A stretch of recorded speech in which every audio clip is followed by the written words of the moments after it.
Hello and welcome to the English Magnet. Today's video, can, could, and be able to made easy. Ever wondered why everyone keeps saying can all the time? It's one of those words that we constantly use without thinking much about it. Don't worry if you've never really thought about it before, because by the end of this video, you'll have a clear understanding of how to use can for ability, permission, and even possibility, its past version could, and future form be able to. Let's break it down and dive into one of the most useful words in English. Can, can't. Can is a modal verb used to express ability, permission, or possibility in the present or near future. Can't is the negative form of can, indicating the inability or impossibility of something. A modal verb accompanies a base form of a verb to give it context as to how likely it is or whether it's allowed, for instance. To put it simply, can is followed by a base form. Let's look at the structure. Affirmative, subject plus can plus base form of the verb. Negative, subject plus can't plus base form of the verb. Question, can plus subject plus base form of the verb.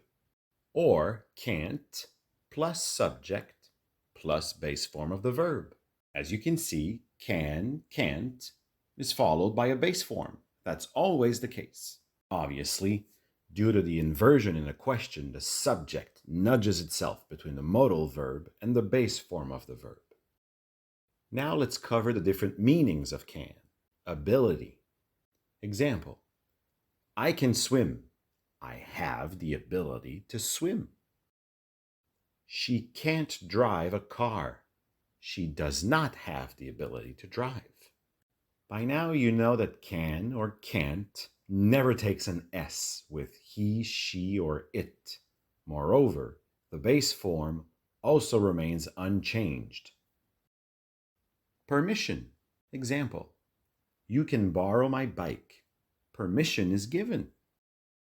You can't go outside after 10 p.m. Permission is denied. Can I use the bathroom? That's asking for permission. By the way, some people prefer may I use the bathroom when someone asks for such permission. However, with can, it's totally fine as well. Feel free to enlighten people who might not know about that. Possibility. It can rain tomorrow. There is a possibility that it will rain. This can't be true. It is impossible for this to be true. Could, couldn't. Could is used to express past ability, past permission, polite requests, or hypothetical situations. Couldn't is its negative form, or could not. In short, it's the past form of can and a bit more. Let's look at the structure. Affirmative, subject plus could plus base form of the verb.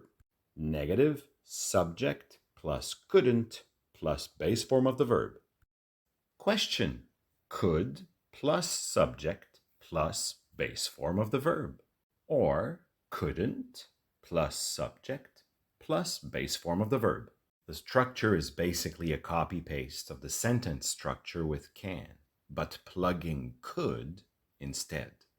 Now let's cover the different meanings of could. Past ability. Example, when I was a child, I could run fast. I had this ability in the past. She couldn't play the piano when she was young. She didn't have the ability in the past. As seen in the examples, the base form isn't in the past, because could already places the time frame in the past. Past permission. Example, when I was a teenager, I could stay up late on weekends. I was allowed to stay up late. In school, we could go to the library whenever we wanted.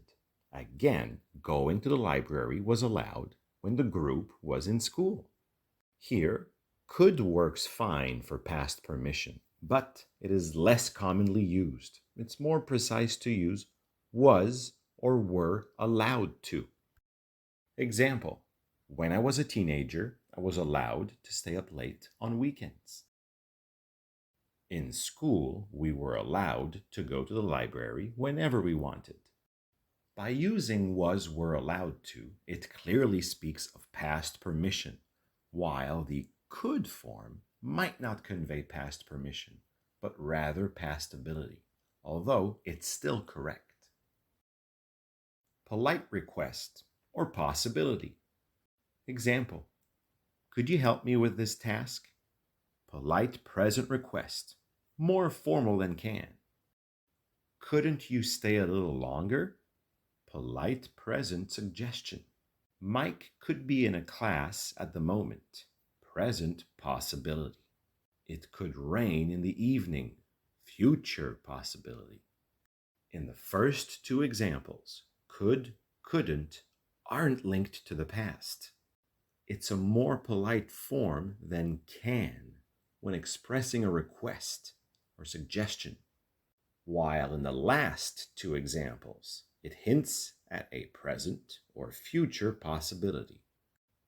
Maybe Mike is in class, or maybe not. Maybe it will rain, or maybe it won't. We are not dealing with ability or permission, and absolutely not in the past. It's all about context with could. Hypothetical possibility. Example, if I had more time, I could travel the world. That's a hypothetical possibility. It couldn't have been John who broke the vase. That's an impossibility in a past hypothetical situation. To keep it brief, could emphasizes that something is possible, but it depends on certain conditions.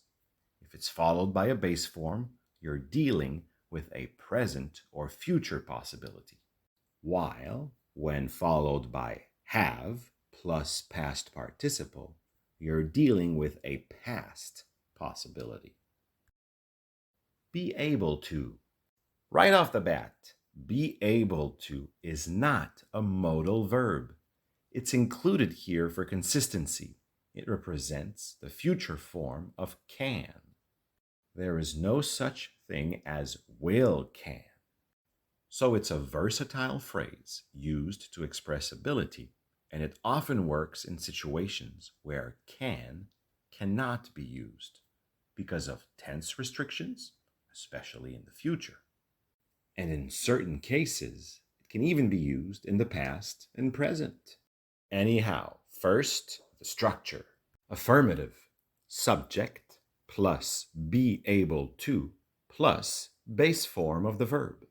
Negative, subject plus be not able to plus base form of the verb. It's okay to use a contraction with be here.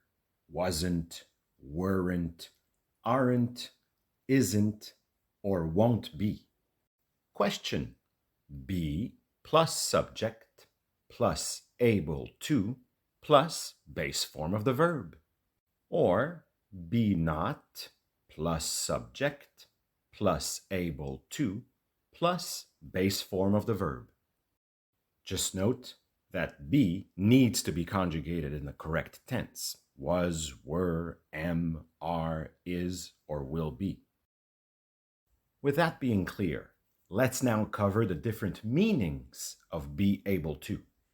Future ability. Example, I will be able to drive once I pass my driving test.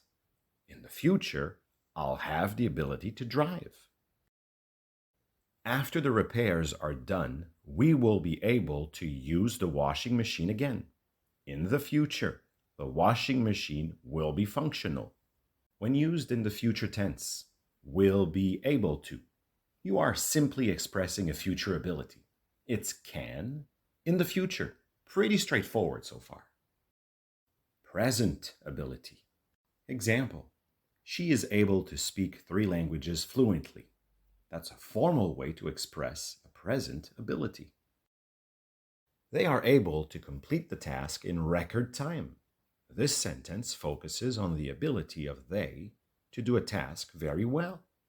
When using in the present tense, is able to, you are simply expressing a present ability in a more formal way than can. So both forms are basically interchangeable. Example, she can speak 3 languages fluently. They can complete the task in record time.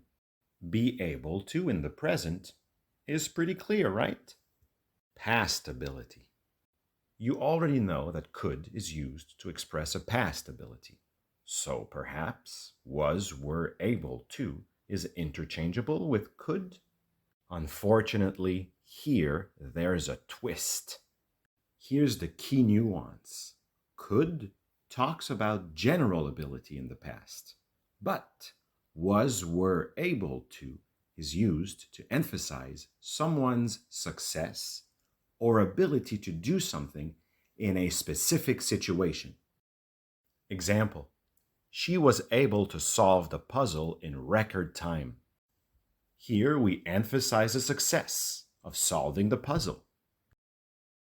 He was able to escape before the building collapsed. The fact that he managed to escape at a specific moment isn't about his general ability to leave a building.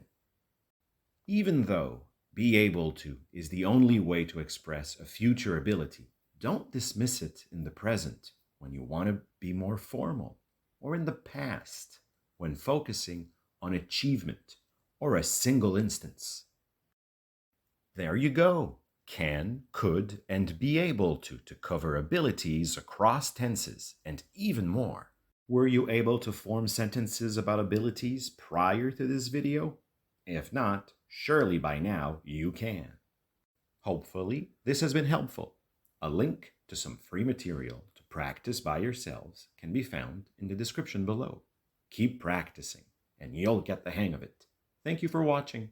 Until next time.